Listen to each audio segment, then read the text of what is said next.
पोछा पोछा हे बबुनी पसीना ई महीना बा गरम ई महीना बा गरम पोछा पोछा हे बबुनी पसीना ई महीना बा गरम ई महीना बा गरम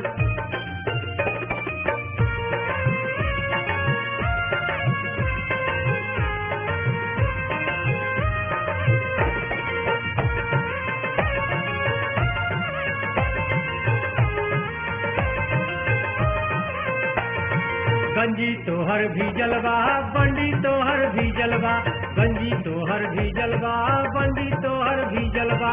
अंग अंग पति जलवा दे या तारा सी जलवा गर्मी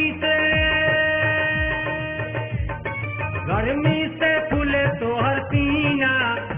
ई महीना बा गरम ई महीना बा गरम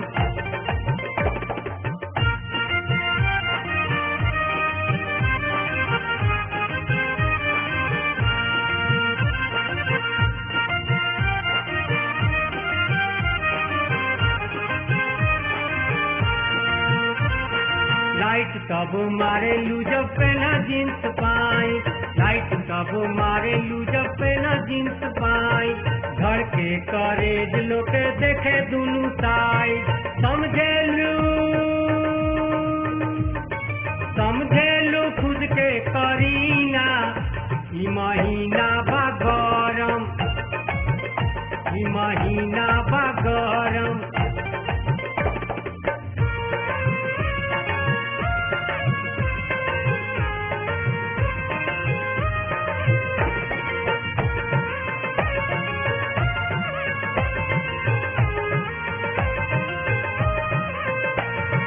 काड़ा कड़ी धूप बा बिगड़ल रंग रूप बा काड़ा कड़ी धूप बा बिगड़ल रंग रूप बा चाल तोहर देख के लोगवा त चूप बा गर्मी आवेला सलीना ई महीना बा गरम ई महीना बा गरम पोछा पोछा पोछा पोछा हे बबुनी पसीना ई महीना बा गरम ई महीना बा गरम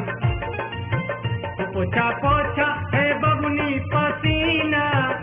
ई महीना बा गरम ई महीना बा गरम ई महीना बा गरम